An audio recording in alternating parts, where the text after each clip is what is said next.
Great. Thanks for having me on, well, on my channel, I Yeah. guess. Yeah. um, Is this phone angle okay, or how oh, would you like if you could the? go back the other way, that was good. All right, sick, Cool. cool. So, yeah, thanks for being here. I don't know if we should do a quick disclaimer, just that probably most people with 20 subscribers wouldn't be able to get an interview if they're trying. So, I feel like this is probably a exigent circumstance. We kind of met before and blah blah blah. So, don't call Yeah, Adam yeah. expecting an interview. Maybe you give him out all the time, but it seems like there's been less. So, Well, it's a lot of the time it's tricky to find the time, and I try and do as much as I can too. So it's not like I'm not doing interviews. sure. It's. Cool. Well, So yeah. I have some questions on a list for you, and then we'll kind of ad lib here and there. But All right. I was first really intrigued with your videos when I saw your harmonic polyrhythms video, Yeah, and I don't know if maybe I just haven't been paying attention, but I haven't seen or heard or noticed that in your compositions recently. I'm wondering if that's maybe, yeah, yeah. Well, so the harmonic polyrhythm stuff was basically the idea that if you take polyrhythms and you speed them up fast enough, they turn into audible intervals. And it's basically an acoustic phenomenon, because if pitch is defined by regular waveforms and polyrhythms are regular rhythms, it's just a matter of speed between the two. Now, it's kind of a cool concept.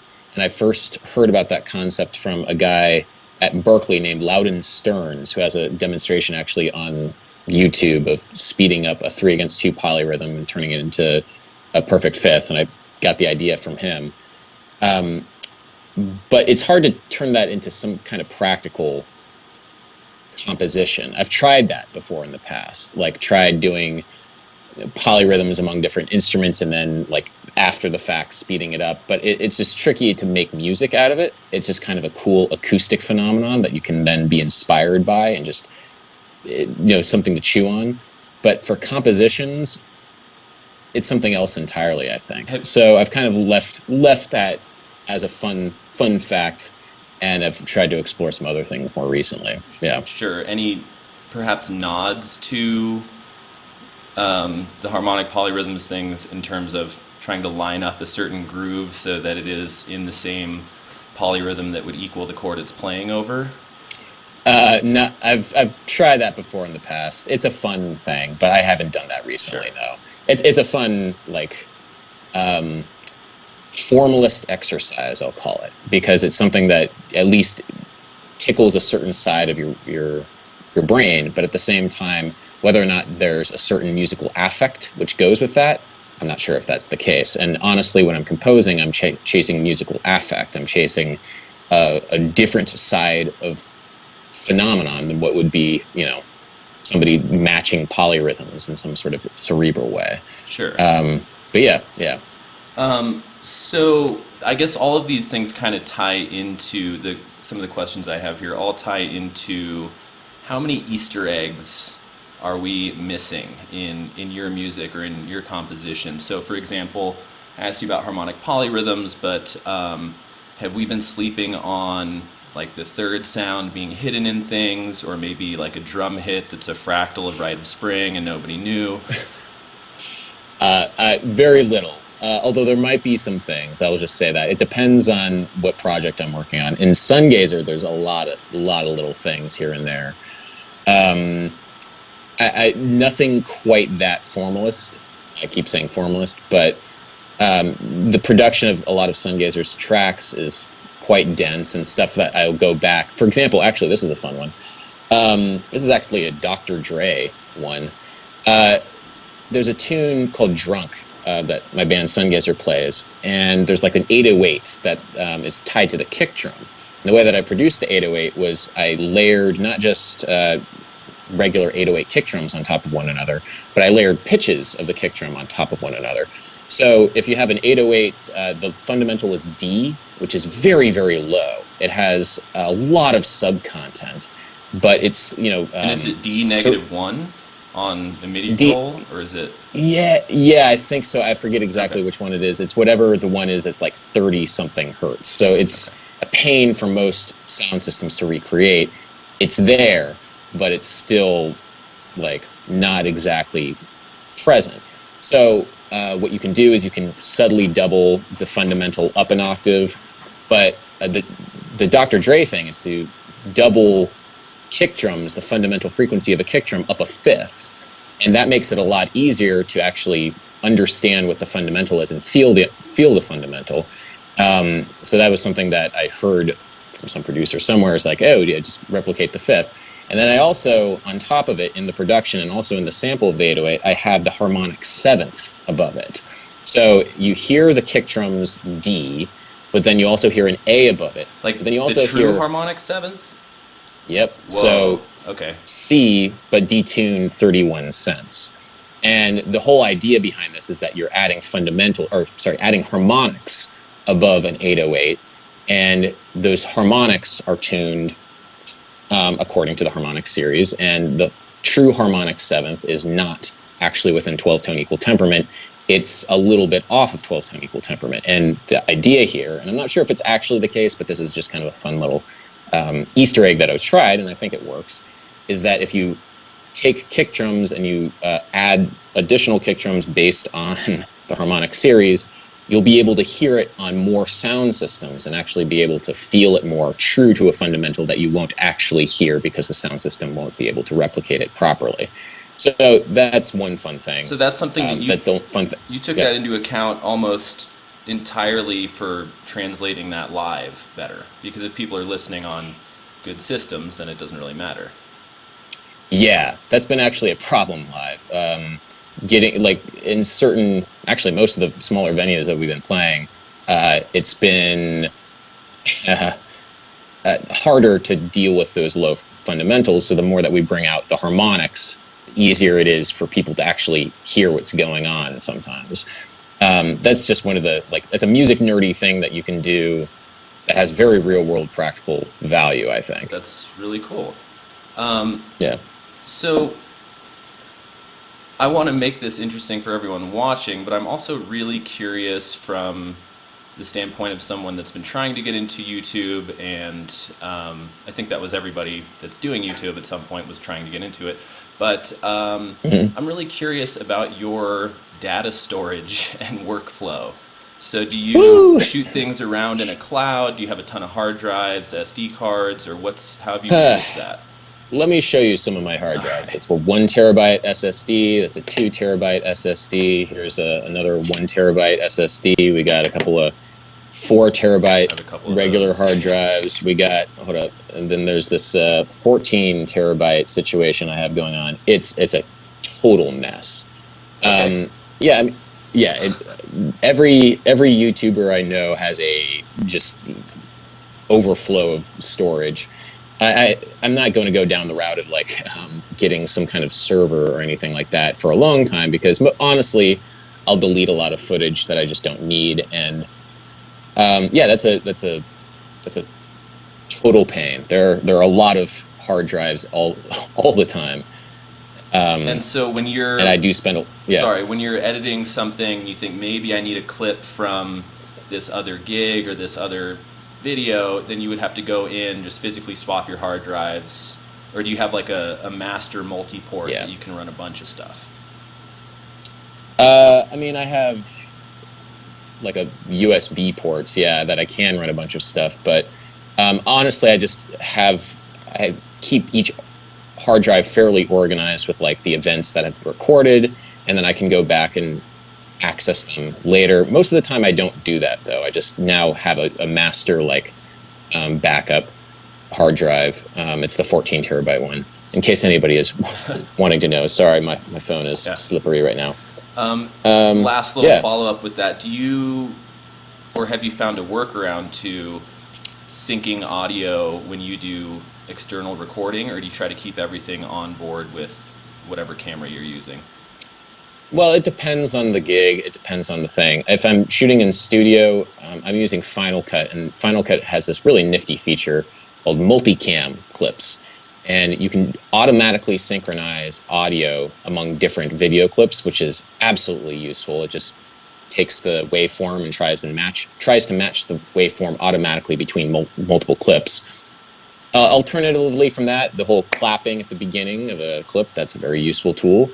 But I do spend a while synchronizing audio and also mixing. I spent a while.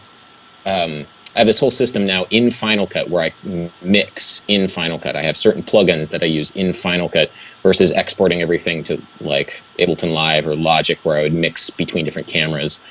But it's very DIY a lot of the time.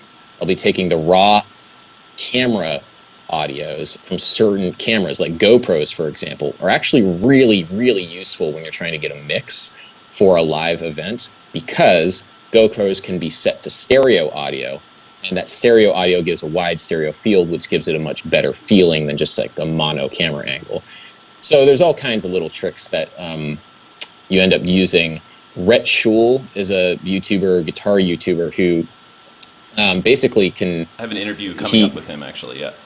Yeah, you should ask him about how he does his like live sound stuff, because he's very serious about how he gets the gig vlog footage of getting like a Zoom recorder and then doing a mix from his in-ears, like setting up a separate bus from his in-ear system that is specifically for the vlog. Very cool. Which is super cool. It's another layer of logistics that I might not necessarily want to deal with, but his vlogs do sound very good, so that yeah, totally. Cool. I'm sure you've gotten over this. How did you initially deal with the fear of having a nice camera out in a public space when you're shooting various types of content, not just gig vlogs per se? But yeah. Well, that did take a while, and I still honestly do. This is my main shooter, which is a Panasonic GH5. The main fear has kind of gone with just doing it a while. I mean, I never leave the camera, or I try not to leave the camera in certain places, although I have done that before, and that's terrifying. Like when you were walking under scaffolding and you're coming down the block, those kinds of shots, there's so many people around. Yeah, so a lot of the time with those kinds of shots, the camera is attached to a gorilla pod, and then I wrap it around something. So if somebody were to try and grab it, it would require an extra number of steps, and most of the time people just are not aware, not even like, no, you're not special, especially in New York. It's just like chaos everywhere. So there might be one person here or there, but if you have an extra step involved with trying to grab a camera, it's a little trickier. That said, I don't do that frequently anymore. Okay, sure. I definitely took more risks than I probably would now. All right. Yeah. So having friends around is important, and that's a big part of it. Very cool. So it's been maybe a couple years since you interviewed Jeff Berlin. Oh yeah. And I love Jeff Berlin. I think he's a great player. I think he's got a lot of interesting things to say. But I wanted to see if you'd had time since then, or maybe you just made a solid opinion at the time. He kind of posed this query to you, but to a lot of people, saying there are only two ways to learn music. I have that here, which is A, being self-taught and all that goes with it, or B, learning musical content based in harmony, melody, and rhythm. I think since then I've been. First of all, I'll say that Jeff Berlin is a very intense thinker, and I really respect him for all the stuff that he has thought about. As do I. But and as a player, you can't disagree with his plan. Yeah. I think that's a profoundly Eurocentric way of thinking about it, because if you're taking the stance of like that, you can only learn it self-taught or through an academy where you're learning melody and harmony. Chances are it's a very like Western approach to thinking about music making. And he is very big on the idea of jazz being an academic music, and therefore the best way of understanding music. I think it's the best way of understanding jazz music. There are so many more elements to music making, especially when you're studying music, than just harmony and melody, and therefore rhythm. He actually doesn't spend much time thinking about rhythm, which is something that I've always thought is interesting because he has a strong sense of rhythm, but he doesn't talk about rhythm and he doesn't approach it as a fundamentally important part of the studying He's process the same way also that he does. Hmm? anti-metronome. Yeah, which is, I mean, I mean, whatever. I understand his reference, and that's fine, you know. But in terms of the systematic approach to rhythm, or systematic approach to it, he doesn't approach it systematically the same way that he approaches melody and harmony, and not even melody, really harmony, like arpeggios and approaching harmony as melody, which is an incredibly, like I said, very Western approach to thinking about the building blocks of music and the value of music and the value of teaching music. Um, so I think I disagree with him there, or at least I disagree with how the question is The posed. rigidity, sure. Well, Yeah, the rigidity. Yeah, with sorry. that being said, what percentage of musicians that you've worked with professionally do you feel have been self-taught versus trained? Um, I think it's such a sliding scale too, because I am self-taught in so many ways. I was only trained in one specific way, and that was through the system. But I'm entirely self-taught with music production. I'm entirely self-taught with the ear training that comes with music production. I'm entirely self-taught when it comes to, honestly, guitar technique, things like that. Um, so it's hard to say that there's one thing versus another. Um, I would say that for most professionals, there is some degree of training in there. But for a lot of what they do on a daily basis, and for what a lot of they do in both their professional as well as artistic lives, they are self-taught in the sense of picking up things here and there wherever they can. I think it's kind of a false dichotomy. Um, there might be a way of justifying it by saying that the training, some people have had no training whatsoever in some kind of formal institution, but I'm not seeing it that way. I'm not seeing musicians that I'm playing with on that kind of black and white level. So if you acquire the same knowledge through a different means, the knowledge itself is not worth less, or I mean, it's the same thing. Yeah, Okay. I mean, it's yeah. The training is just like, I don't see it being as rigid, like this is the training, and then I don't see it that way. There musical approaches and musical. Now that said, if you do go through a musical system, like through a college or something like that, uh, there is a certain maybe approach to music making that is. I don't even say approach to music making, but there's a certain community that is part of going through the music system that I think is beneficial for sure. That's different than just the raw knowledge that comes through learning at a musical institution, the community of people who are there to learn at the same time. I think that is very valuable, and I think that's different than just being self-taught away from a community, but nobody is ever really self-taught away from a community. Um, yeah, Cool. it's a hard question to answer, Yeah, but yeah. that's a weird one. We'll jump around to something a little bit lighter. Do you have, and this will kind of go through a range of degrees of this question, but do you have some totemic items that maybe stay in your bass bag or that stay in your wallet, or certain things that Hmm. are Just like symbolically meaningful to you as a musician?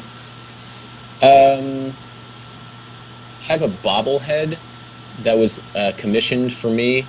My good friend Josh Bailey got married, and then as like a present for his groomsmen, he made a bobblehead of all of the groomsmen, and I just have this bobblehead of me playing bass. That's cool. It's actually not here. So I think That was pretty that's recent, the though, first thing right? that, yeah, it was a couple years ago.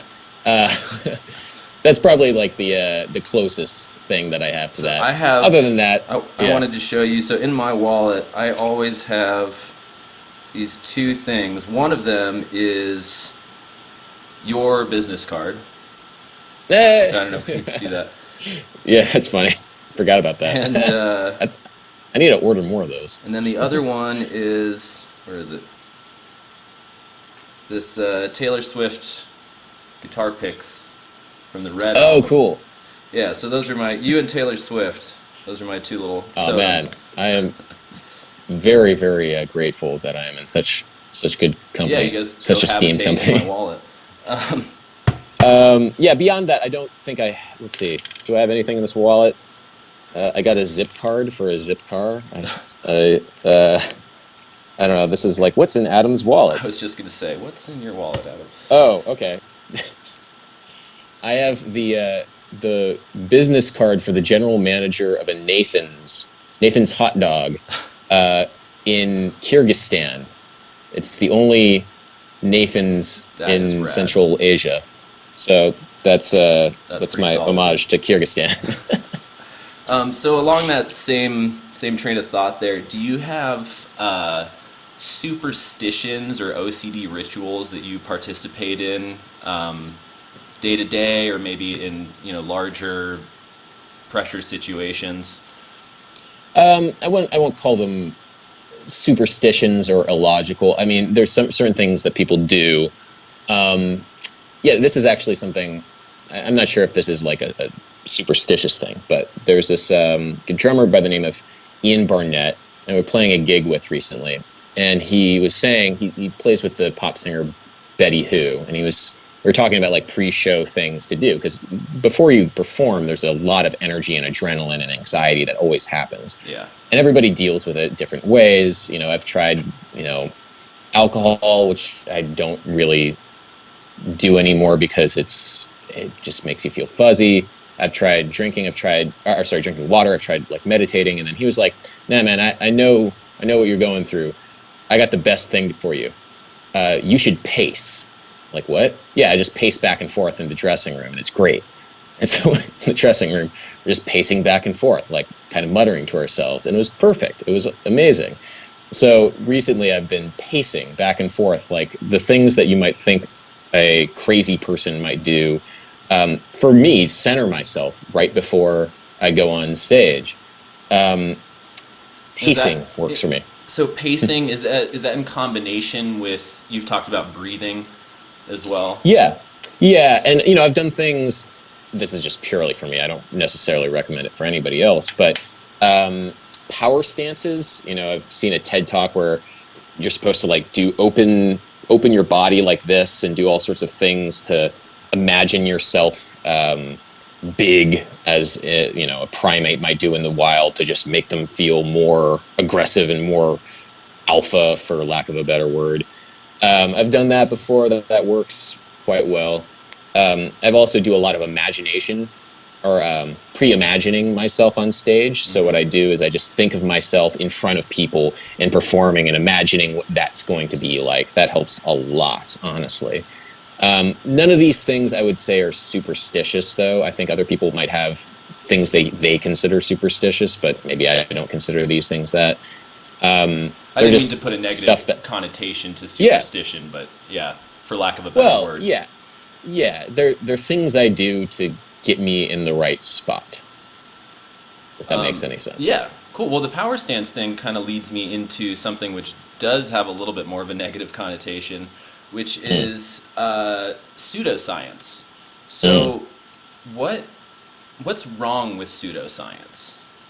I mm. mean, so there's the misinformation aspect, of course, and the danger of that snowball effect of ignorance. But yeah, what's the problem with 432 or something like that when you take people's personalities out of it? I mean, I think you've said it's a pretty neutral thing. It just sounds different, but the problem is really arguing a best or a better.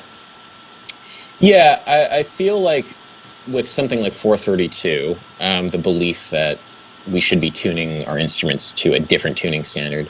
I think what's so frustrating about that, because it's neutral, it's fine. You can retune your instruments to 432 if you want. It sounds different. Maybe you like it better, whatever. The thing that I'm frustrated with is music is so much deeper and richer than the reasons why you're thinking of this. Like you could go down and research why you might like 432 more, And the pseudoscience elements of it don't speak any bigger truths about what you're listening to or what you're feeling. They don't help you understand the music on a deeper level in terms of pitch frequency relationships, in terms of how instruments react to different tunings, more practical things than the pseudoscience literature would basically dictate. The pseudoscience literature says that this is a tuning standard that better vibrates with our frequencies or is better tuned to the universe. Well, like, why is it better tuned to the universe? Can we explore why? Constantly questioning why, what, why, how, when. And the pseudoscience provides an answer without an additional but what if or an additional but why. And that's Right. the thing that I feels like a little, maybe not the greatest, when you're trying to be curious and trying to be open and trying to learn more about the world and your relationship to it. It provides a final answer that is wrong and does not encourage you to ask why again. And I think that's the danger of it. Now, 432 is a minor I wasn't pseudoscience. going to ask about Yeah. that because I was, yeah, more the kind of pseudoscience concept in general. My thinking was a little bit that, the excuse to believe in something can generate, very passionate or, fervently created art. And so uh, for example, religious beliefs cannot be scientifically verified, and yet the strength of the belief behind them creates massive amounts of high quality artwork. And so if someone were to, believe in something that has absolutely no corroboration and yet still have the inspiration to make something, Yeah. I mean, that's it's a fine. thing. But, But but, I mean, this is the thing is, like astrology, or anything that is quote pseudoscience. It's just a story that people tell themselves about the world, and as long as they're not hurting anybody with the story and they're better understanding themselves, there's nothing wrong with it. The problem is that a lot of the time they are hurting people with pseudoscience or hurting other people with pseudoscience. In the case of anti-vax and all of that, um, there's so many great stories that we can tell about ourselves and about the world that help us understand ourselves, and sometimes pseudoscience like astrology can help with that. That's why it's the alluring is or why it's so alluring. I think the reason why 432 is so alluring is because it helps people understand why they might feel like something is wrong in the world around them. It's like, oh, well, music's been being tuned wrong this whole time. Listen to how it sounds. It sounds so different when we tune it to 432. So maybe if we tune music to 432, then the world around us will feel better. I think that is a big part of it. I'm not super. I guess I don't think about the pseudoscience aspect of things too much because I try not to indulge in it, but I understand why people do. Yeah. right, cool. Let me see what I've got here and go back a little bit. Oh, rat. So, are you familiar with the concept of outsider art? Yeah, naive art for sure. Yeah. So, translating that concept into music, and I think this works the same way with visual art, but once you've made more than one to say five pieces of art as an outsider, are you still an outsider at that point? I don't know. This is interesting because I was just listening with my. I was just listening to Wesley Willis. Do you know Wesley I Willis at don't. all? The early internet guy. He was somebody I feel like with special needs, but he created these really hilarious, fun songs like "Rock and Roll McDonald's," and I don't know. You basically take a That Casio sounds keyboard and familiar. I'll write that down. yeah, take a Casio keyboard and press, you know, do one of the backing tracks and then just sing ridiculous lyrics on top of it. And I think that's a prime example of outsider art in Did he music. write "Girl on the Bike"? He might have. He might Okay, have, yeah, yeah. I think I do know what you're talking about. Yeah, Yeah, so prime example of outsider art in music. But it strikes a chord with people, pardon the pun. It strikes a real emotional chord with people sometimes. Because it's some of it is the novelty of like, oh, look at this is terrible, and yet at the same time there's something very real and passionate about it that people get really excited about. And it's the same thing in visual arts. The more you do something, the less I would consider it maybe outsider, but at the same time, you're just taking the medium and doing it the gut reaction, and people very much like will appreciate that, free of the judgment that comes through training and comes through the serious quote unquote study of an art or a craft. So I think there's very real value to that, and I think more and more people are coming to music through the outsider aspect of it, of just taking GarageBand and throwing together a couple loops and putting something up. But just because it's outsider does not necessarily mean that it's good or real or will connect with people. The same way that just because it's like trained music doesn't mean that something's good or real or will connect with people. It's just another mode of expression, I think. But I'm not sure when it becomes insider art.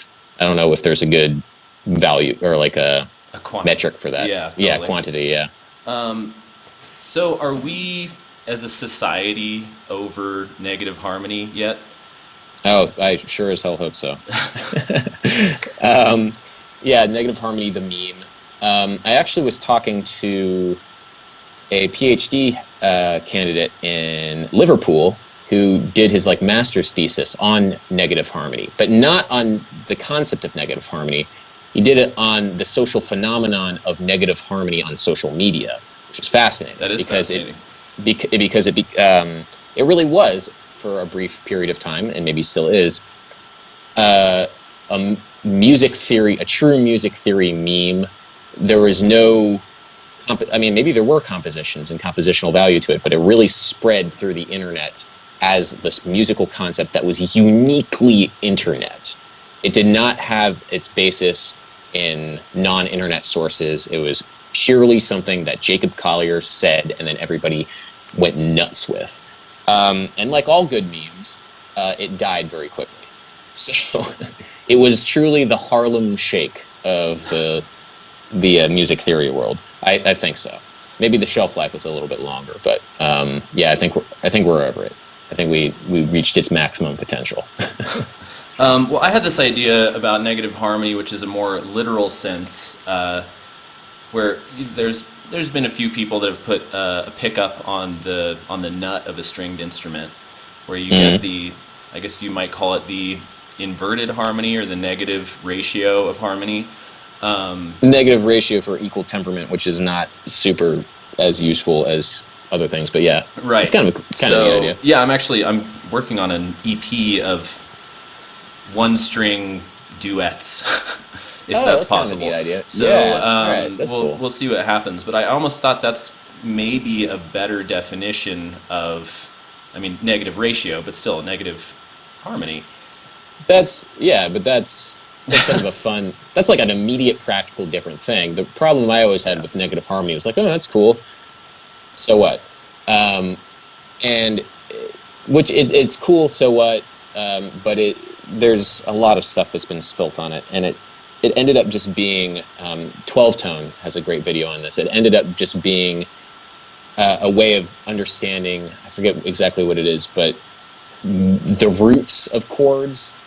There's a big music theory debate in the 19th century determining of like what is the true root of a minor chord. Is it the fifth of a minor chord, or is it the root of the minor chord? Right. And this is a whole argument back then, and it ended up not being like an immediately practical musical thing. Whereas your idea and that concept of playing behind the nut and getting two different notes based upon where that node is, that's an actual interesting application, and there's real world application for that. You're going to create music, you need some kind of theoretical framework to understand this music, or not. You could just go purely by ear. To me, that's way more interesting than getting into these debates or concepts that don't have as much of a practical real world value. Well, So I'll anyway. try not to interpret that as the huge compliment it sounds like, but No, it is. It yeah. is. It is. Cool. Well, the other thing I found interesting with that is that, you know, those inverted notes or whatever you want to call them, they're completely unadherent to equal temperament. So you end up with Yeah, all of these yeah. really interesting scaling ratios. But anyway, And it why? also depends. Yeah, sorry, It go would ahead. also depend on like the width of that nut that you're using. Like it would depend on so many different things, like the width Or I guess of the the two size of the fret. fret, yeah. Yeah, there's so many elements that would go into that. Yeah, and you can get some pretty funky, weird stuff in there. That's cool. Anyway, sorry. And no, no, you end up having to fret both sides of one finger in order to make one side or the other be lower and higher in pitch. It's very confusing and fun. Yeah, I encourage you to try it so if you if you get a. I don't actually have a nut pickup yet, so I've just been miking. But oh, that's fine. Yeah, anyway, yeah, I'll try it at some point when I have the time, which is pretty much never. But yeah. yeah, that's a fun idea. Do you think we'll ever see music cost more than art? Than No, art? Not gonna happen. well, just because of the scarcity. I mean, it's a purely an economic thing. Music is post scarcity. If a piece of music would only existed on a hard drive, like the Wu-Tang Clan Once Upon a Time in Shaolin, which is just literally one copy exists, um, then yes, music might cost more than visual art, but a big part of visual art is that you literally, there's only physically one object. Even though you can reproduce copies of that object, there's only one object. And recorded music isn't object based most of the time because we don't think of it as an object. We think of it as sound. And the way that we create sound is either through instruments or the of replication of them through like an auditory medium. The reason why ticket prices can be incredibly expensive is because people are selling an experience that can only be experienced once, which is like why Rage Against the Machine tickets right now are costing a huge amount of money. It's because Rage Against the Machine is coming back. Oh my God. Um, so the only thing that has that level of scarcity is live musical performance. And unfortunately, music is just not going to ever be as valuable to the market as visual art is. It's just the quirk of economics. And with scarcity, you're not tantalized by the idea of writing one piece for a commissioner that they're the only person in the world in history that ever gets to hear it, and you charge an art scaled An price for art that sort fee, of yeah, yeah. exactly. The problem is, it's not much of a problem, who would pay and how much is your art actually worth? Because for most people or commissioners who might have the money, millions of dollars, uh, you know, who are they going to commission? Maybe Wu-Tang Clan for another album, but at the same time, you have to get an artist to be able to get on board with this because for most people, for most artists, they would rather make that $1 million having a lot of people hear it rather than just one person. I know if I had the option for $2 million for a commission versus $2 million for everybody in the world to hear it, much rather pick the second one. Much rather would pick the second one. Yeah. So there's a big social aspect to that too, that you kind of have to grapple with. It's a different medium. It's a different economics than visual art, and to compare the two leads to these situations where you feel like music is worth less. And in a sense, it is, according to our system that we have right now. But they're two different things. Cool. So we're on about 40 minutes now. Are we good for a couple more questions? Yeah, let's do it. Cool. So have you, or could you impart to us some unwritten rules or unspoken codes of YouTube that, basically manners or courtesies that might not be extremely obvious, things within the creator community, etc. Well, I will say this: that the creator community is very, at least on YouTube, or at least fortunately in the circles that I've people that I've talked to, it's very supportive because everybody knows the amount of work and time that is necessary to go into one of these channels, and it's an absurd amount of work, and you never really talk to other people about it. So it's always nice to talk to other people when you get the chance. Um, Most of the time, people are talking when YouTubers get together. They're talking about thumbnails. They're talking about analytics. They're talking about titles. They're comparing notes just to try and, talking shop. Um, in terms of etiquette, I'm not sure if there's, I will say this: whenever people collab with other people, I certainly have never paid anybody and would never expect to pay anybody to be part of a collab. I know that's a thing in some other circles, but for music stuff, yeah, it's collaboration is mainly just to be able to be with another person to create content. Most of the time in collaboration, it's expected that, well, maybe not most of the time, it's expected like that maybe we'll get a video for your channel and you get a video for my channel, and then it's good because both people now have content to upload. So you're not paying every musician in apartment sessions out of For pocket. me, for me, no. Okay, well, it depends. There's all these other things. So for apartment sessions, I'm actually technically, oops, sorry. Hello, there. You're good. For apartment sessions, technically, I'm a hired musician. I'm being hired by apartment sessions, and then they're just letting me vlog at apartment sessions. So I'm getting paid the apartment sessions rate, which is $10, to play on one of their for their video. Now that said, I get paid $10, but then I also hire some of their videographers, so then I pay them. It's a whole thing. So there's some back and forth there. Right. But most You of the get time, great videos. So yeah, yeah. yeah. I mean, the end result is that there's now content on the internet, and it ends up being a win-win for everybody. Um, yeah, and for whenever I have musicians on my channel, whenever I'm like, if they're not getting content and if they're not YouTubers, I'm definitely paying them. Um, like as if it was any other session. If you so for This is just some like background information. Like when I played the Scary Pocket session, so I played like the funk band, Jack Conti's like funk cover band. I got paid for that. That wasn't necessarily a collaboration. That was like I was a hired musician, a hired gun. Session, yeah. There's a hired session. Yeah, so there's some subtle little things, differentiating things about it. But if it was like, for example, if I'm on Paul David's channel or something like that, he's not paying me and I'm not paying him. Where it's two like YouTube personalities that are then creating specific content for each other's channels. That's a little bit different too. So there's some nuance there for sure. Cool. And then Yeah. where do you see YouTube, or what does YouTube look like in 10 years? Oh God. As a creator, but also just as an interface and a medium. I don't know. It changes so quickly. If you look at how YouTube was 10 years ago, it's a radically different platform. So I honestly don't know. Even predicting 5 years in the future is going to be hard. I see more and more of um, I'll say, a content for the creator class or whatever, more of a system in place, more of like, these are the expected things that every creator will do. This is how every thumbnail will look. This is how every title will be.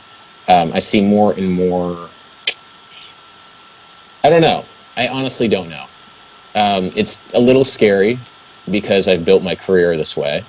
And especially for people who are starting out, it's a little scary because everything will change in a year. Everything will be very different, or maybe not different, but just like subtly tweaked. So anything that you might think is the right thing to do now might be very different later. Um, yeah, I don't know. It's just adapt or die has always been my motto. So I'm going to try and adapt with whatever changes might come. Awesome. Yeah. Cool.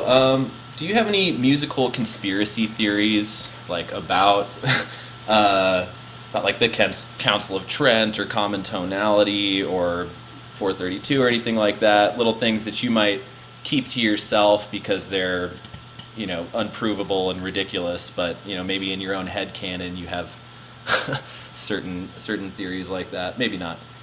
I'm not sure if they're conspiracy theories, but I can definitely say this. I'll say this one because this one's a far out idea. Harmony. This is just like a really far out idea, but the very concept of harmony is an example of Western imperialism.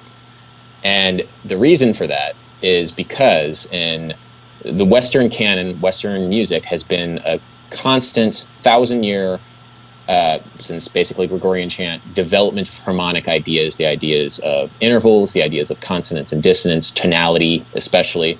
I won't even say harmony, I'll say tonality, is an example of Western imperialism. And in traditional music across the globe, you will never hear harmony, more or less. Harmony is a Western invention. And yet, now in basically every style of music across the globe, you have chords. You have the idea of C major, F major, G major, etc. And so this is like, I'm not sure if I really buy into this idea, but it is an interesting idea. The fact that harmony exists everywhere is an example of Western cultural dominance in every facet of every culture across the globe. And that's not something that we normally think about. Harmony is something that's like, hey, it's a chord. It's just a building block of music. But it's a You Western mean, building block just music. to clarify, you mean common practice harmony, not just any two notes ringing at the same time. Yeah, yeah. But you'll find, I'll say triads, the very idea of a C major triad, F major triad, G major triad, etc., or minor triads. That is a Western idea. Now, there's drones, there's polyphony, there's different kinds of harmonic practices in traditional music that is not defined by some kind of Western standard, but not the same kind of tertian harmony that we typically think of as being chords. And start listening basically to any style of music, and you will find that influence. Now, you could say that it's just influence, but the greater history of the globe is usually defined by some kind of Western imperial or Western hegemonic practice. And that is one cultural influence to a lot of global cultures, the idea of harmony in general. We don't really think about that, but I think it's an interesting thought. That's Very, probably very my interesting. most conspiratorial thought, I guess.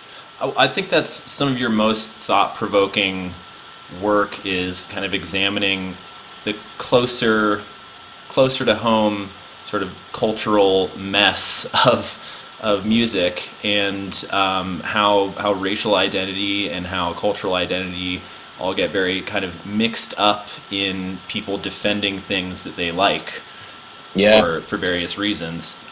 it's Yeah, very true. I mean, music is an expression of culture and humanity, and culture and humanity is a very messy thing. And we normally think of music as being beyond it, like being beyond the petty politics, but it's right there in the thick of it. And there's something more abstract about music than there is about many other elements of our life. But just because it's abstracted into sound doesn't mean that it's not a reflection of our own personal biases, our own relationships, and our history. um, I think that's part of the beautiful thing about music too. And to deny that is to deny our relationship to it and our relationship to this kind of cultural expression. And I think that's not, it's doing us all a disservice. But yeah, harmony is Western imperialism. awesome. Well, I think that's probably a good note to wrap on. We're almost at about an hour here. And again, All I right. Yeah. really appreciate you taking the time to sit down and do this, and Oh yeah. especially with the fledgling nature of my channel at this point. But Of course, man. I got a Yeah. lot of stuff in the can, hopefully coming out soon, and this will be one of them. Great. Yeah. Anything else you want to sign out with, impart to the world? Uh, Music is enough for a lifetime, but a lifetime is not enough for music. It's a classic Igor Stravinsky quote that I love saying. Basically, there's so much stuff out there. It's okay to be overwhelmed, but getting into the thick of it is the best thing, because you can fully immerse yourself in this fundamentally human act of music making, and it's very exciting. I am constantly excited all the time, even though this is all that I do. There's so much more to learn, and yeah, a lifetime is not enough for music. Awesome. Thanks so much, Adam. All right, man. Cool. Well, I guess I will Good. see you at the next NAM. Yeah. See you next NAM. Yeah. Well, best of luck with everything. So, what you're interviewing Rhett also? Yeah, I don't have it scheduled yet. We were going to do it at NAM, but we were both a little too crazy busy to make it happen. We ran into Doing each anything other. at NAM is No, That was kind it's of just silly. there's no point. I try every year. I make a video every year, and it's to the detriment of everything. Um, yeah, it's like NAM is when you schedule everything for like the next couple of months to do with people that you meet at NAM. Right. I did manage to That get quite a few little like pedal builder interviews and stuff, and that's cool. made That's some good. stuff Yeah, happen. Oh, well, actually, while I still have you, this could be on or off the interview.